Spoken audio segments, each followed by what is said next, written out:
կայունությունը օրակարգը պետք է հաստատվի։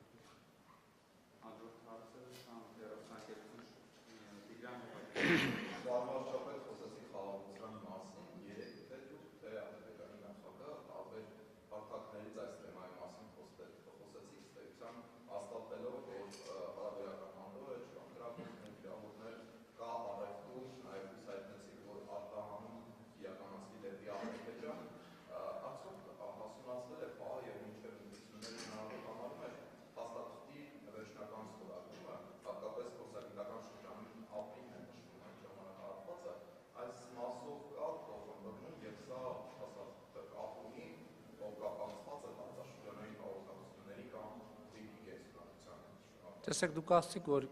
ես եւ Ադրբեջանի նախագահը խոսել ենք հարաբերական կայունության մասին, մենք չենք խոսել հարաբերական, ես ինչքան ծանոթ եմ, ես չեմ խոսել հարաբերական կայունության մասին։ Ինչքան ծանոթ եմ, Ադրբեջանի նախագահն էլ չի խոսել հարաբերական կայունության մասին։ Ես խոսել եմ խաղաղության մասին, ինչքան տեղյակ եմ, Ադրբեջանի նախագահն էլ է խոսել խաղաղության մասին։ Այսինքն հասկանում եք, տեսեք, հարաբերական կայունությունը ուրիշ բան է, խաղաղությունը ուրիշ բան է։ Մենք խոսում ենք խաղաղության մասին։ Ինչ վերաբերում է խաղաղության համաձայնագրի ստորագրման հնարավորությանը, ինչպես առիթ ունեցել եմ ասելու, այդ ուղղությամբ լուռ, հանդարտ, հանգիստ դիվանագիտական աշխատանք արվում է, բայց ես ասեմ, ես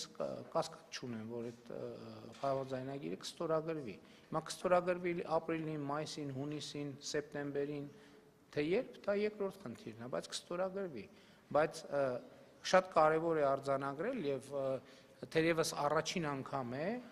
կամ առաջին անգամ եթե չէ, հիմա արդեն ավելի հստակ է այդ համընկնումը Հայաստանի եւ Ադրբեջանի դիրքորոշումների, որ նույնիսկ խաղաղության համաձայնագիրը ստորագրված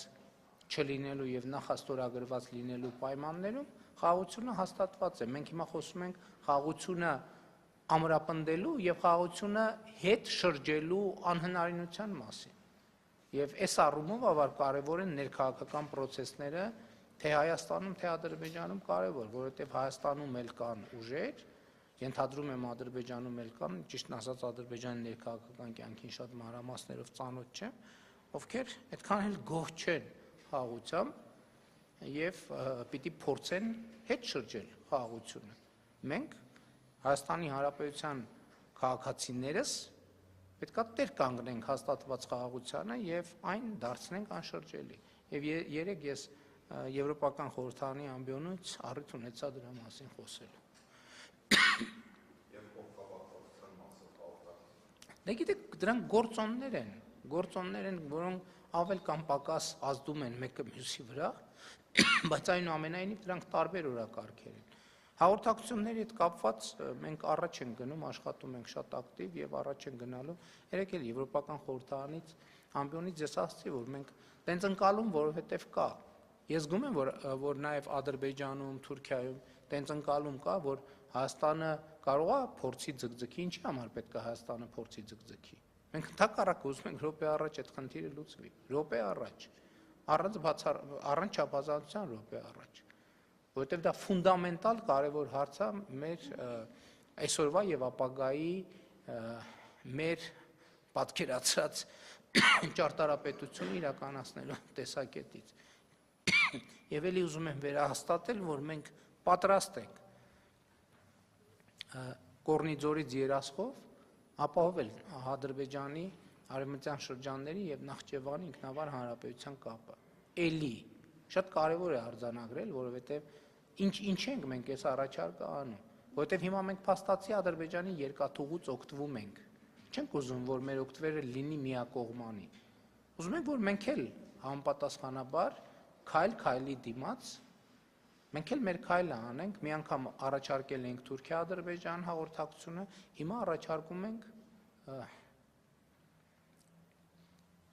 Կորնիձորից երասխով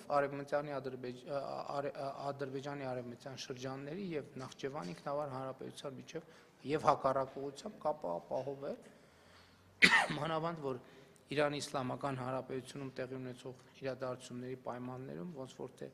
հարավով այդ կապի հետ կապված խնդիրներ կա։ Ընդ որում, ուզում եմ ընդգծել, որ ինչու ենք այս երթուղին առաջարկում,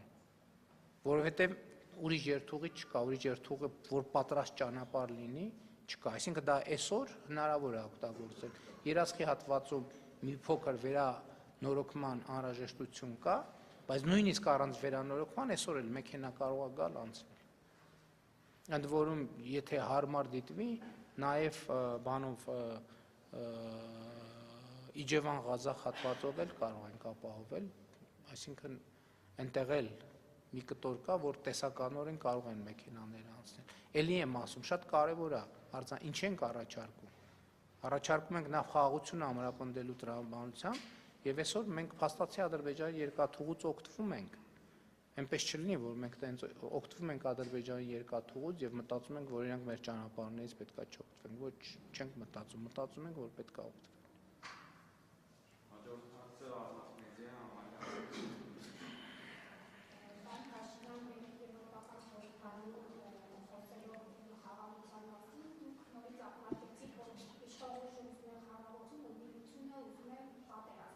Եկեղեցի